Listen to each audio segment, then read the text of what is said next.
트럼프가 관세를 전가의 보도처럼 휘두르면서 금값이 역사상 최고가를 기록하고 있는데요. 지난번 유튜브에서 IMF 때 5만원도 안되던 한돈 돌반지 금값이 60만원이 됐다고 하니까 그보다 더한 것도 있다는 댓글이 달렸습니다. IMF 때 강남 아파트가 1억이었는데 지금 40억이 됐다고 말이죠. 금값이 12배 뛰었는데 아파트가 40배 뛰었으니 우리나라 사람들이 왜 이렇게 아파트에 진심인지 알만하겠죠.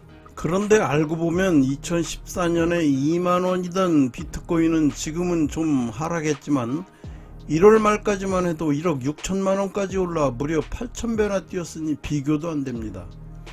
그런데 이 비트코인이 또 다른 이유로 주목을 받고 있습니다. 이 비트코인이 새삼 주목받는 이유를 설명하기 위해서는 기축통화에 숨겨진 속 내용부터 설명해야 될 것 같은데요. 트리핀의 딜레마라는 개념을 먼저 알고 넘어가야 합니다. 1944년 근본위 제도를 바탕에 두고 출범한 브레튼우즈 체제 하에서의 역사를 가리키는 용어인데요. 근본위제가 폐지된 현재 달러 체제에서는 달러가치 안정과 유동성의 확대는 양립할 수 없다라고 벨기에 경제학자 로버트 트리핀이 정의한 말입니다. 한마디로 미국이 신뢰와 달러 유동성의 두 마리 토끼를 한꺼번에 모두 잡을 수 없다는 얘기입니다. 기축통화의 운명에 관련된 얘기예요. 기축통화국은 그저 종이에 10달러, 100달러를 찍어서 들고 해외로 나가서 그 나라가 만든 제품과 바꿔올 수 있으니 부러움의 대상일 수밖에 없죠. 그렇지만 기축통화국이 마냥 좋은 것만은 아닌데요. 그 이면에 갖고 있는 어려움도 있습니다. 기축통화의 저주일 수도 있는데요. 진정한 기축통화가 되기 위해서는 달러가 미국 바깥으로 원활하게 유통이 되어야만 합니다. 그러기 위해 달러를 내보내고 상품을 수입하다 보니 경상적자가 누적될 수밖에 없는 구조입니다. 경상적자가 누적되면 달러 가치는 하락하게 되죠. 기축통화를 수출하고 재화를 수입하다 보니 제조업이 쇠퇴하게 됩니다. 오늘날의 미국이 그렇잖아요. 미국이 적자 재정을 우려해 달러 공급을 중단하면 세계 경제가 위축되고, 그렇다고 달러 공급 과잉을 지속하면 달러 가치가 폭락할 위험성이 나타나는데요. 이런 현상을 트리핀의 딜레마라고 말합니다. 그러다 보니 미국은 만성적 적자를 감수해야 됩니다. 통화 패권의 왕관을 지키려는 기축통화국이 짊어져야 하는 태생적 모순이자 숙명이죠. 달러 유동성이 충분히 공급되는 동시에 달러 가치가 높아지기는 어렵습니다. 한꺼번에 두 마리 토끼를 잡기가 어렵다는 트리핀의 딜레마란 말이에요. 그럼에도 불구하고 그동안 꾸준히 달러를 풀어왔기 때문에 달러 인덱스는 떨어져야만 맞습니다. 그런데 지난 수십 년 동안 인덱스에서 100 주변을 꾸준히 유지해 왔어요. 그 숨겨진 비법이 무엇인지 무척 궁금했는데요. 샤프슈터 방문하는 미국이 달러를 강화시킬 수 있는 방법을 계속 강구해 냈다고 하는데, 그 첫 번째가 GDP 개념을 도입한 것이라고 합니다.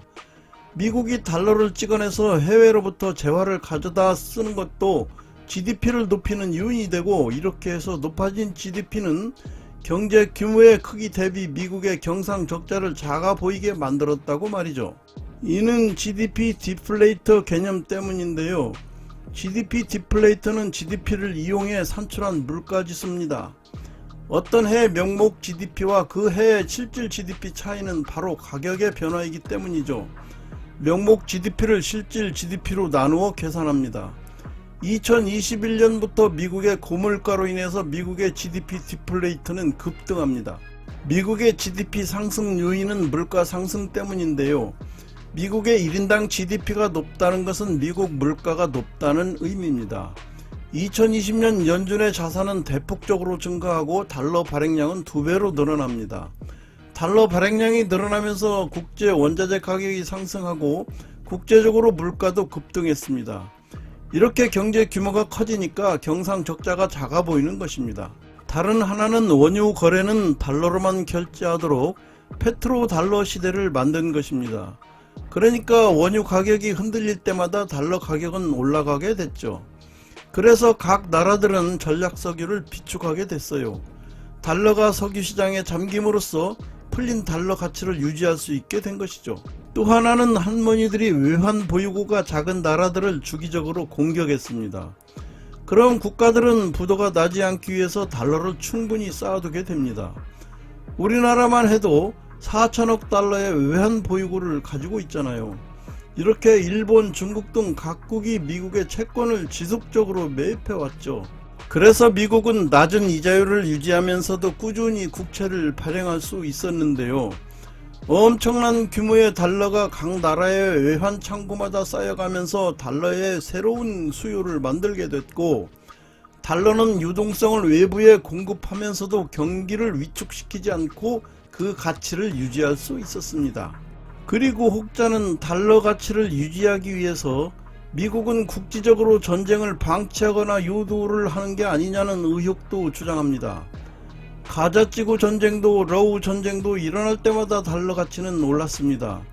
이건 그야말로 팩트를 알 수도 증명할 수도 없는 일이지만 전쟁이 일어나면 달러 가치가 오르는 건 분명한 사실입니다. 이상 미국이 수십 년간 달러 가치를 강화해온 비법에 대해서 알아봤습니다. 내용이 마음에 드셨다면 구독과 좋아요 그리고 알람을 꾹 눌러주세요. 감사합니다.